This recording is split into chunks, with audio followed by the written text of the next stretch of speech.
Welcome to Lesson 8 of our course on Philippine indigenous communities. So today we will deal with rights and consequences. We are still on the topic of human rights. Human rights, as we all know, refer to the basic rights and freedoms to which all human beings are entitled, regardless of race, ethnicity, gender, religion, or cultural background. So these rights are inherent, meaning it is already there. It is not something that is acquired later. It is inalienable. You cannot deprive somebody of the rights, and it is universal, meaning it is applicable to everybody. They apply to all people everywhere at all times.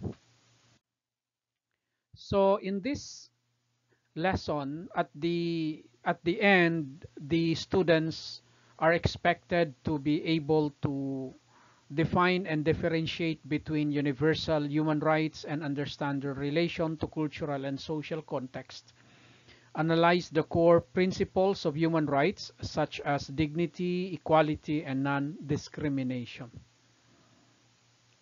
and of course identify common human rights violations and their consequences for individuals and communities. Let's first deal with the definitions and debates. So the question is, what are universal human rights? The quick answer for that is that these universal human rights are enshrined in the Universal Declaration of Human Rights, that is better known as the UNHR of 1948. So these universal human rights include civil, political, economic, social, and cultural rights, such as the right to life, freedom of expression, education, health, and participation. Now, one issue or one debate that is always recurring is the issue of the universality of human rights and the notion of cultural relativism. Universality asserts that human rights apply to everyone, regardless of culture, whereas cultural relativism argues that values and norms differ across societies, and therefore rights must be interpreted within the specific cultural contexts. So here the discussion point is, can human can universal rights fully apply in traditional indigenous communities? Example, some indigenous rituals or gender roles may clash with mainstream interpretations of gender equality or children's rights. Now let's proceed to core principles of human rights. The first of them is human dignity, which means every person has intrinsic worth that must be respected and protected. This worth of every person is already there when he was born, even before he was born, when he was conceived. That worth is intrinsically with him or with her. And as such, it must be respected and protected. One example is respecting ancestral burial sites of Lumad or Aita communities, because respecting them honors their dignity and spiritual heritage.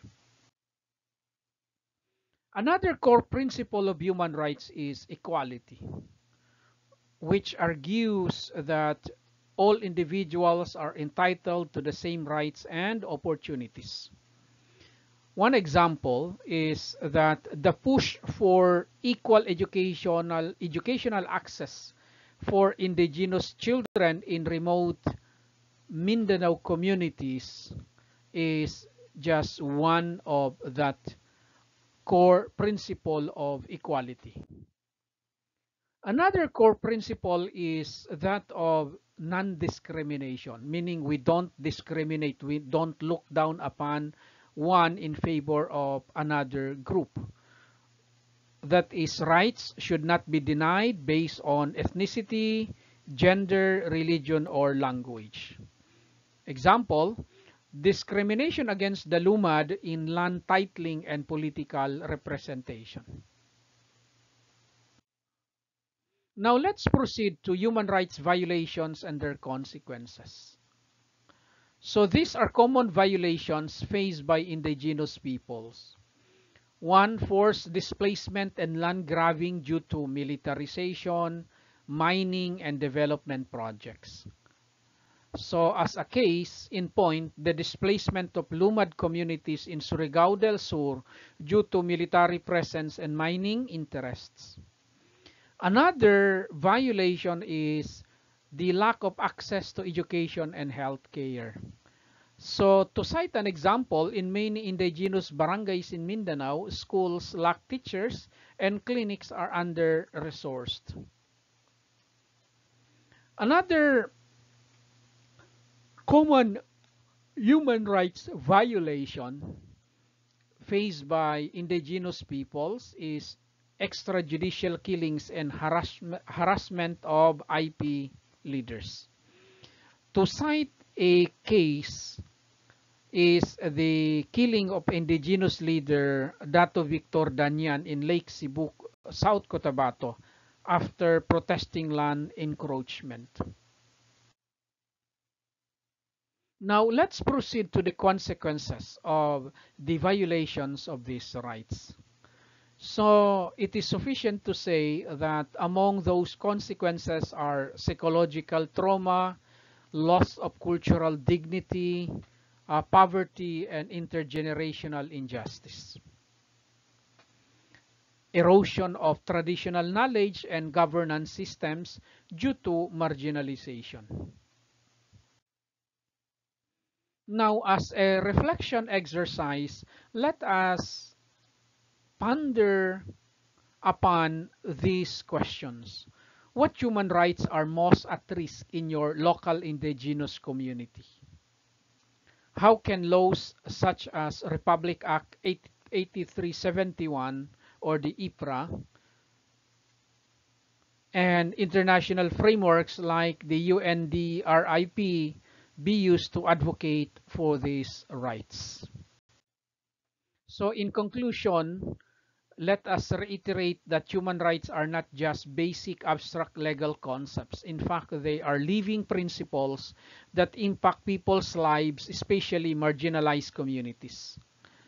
So, universal human rights offer a moral and legal framework, but must be contextualized with respect to indigenous cultures and values.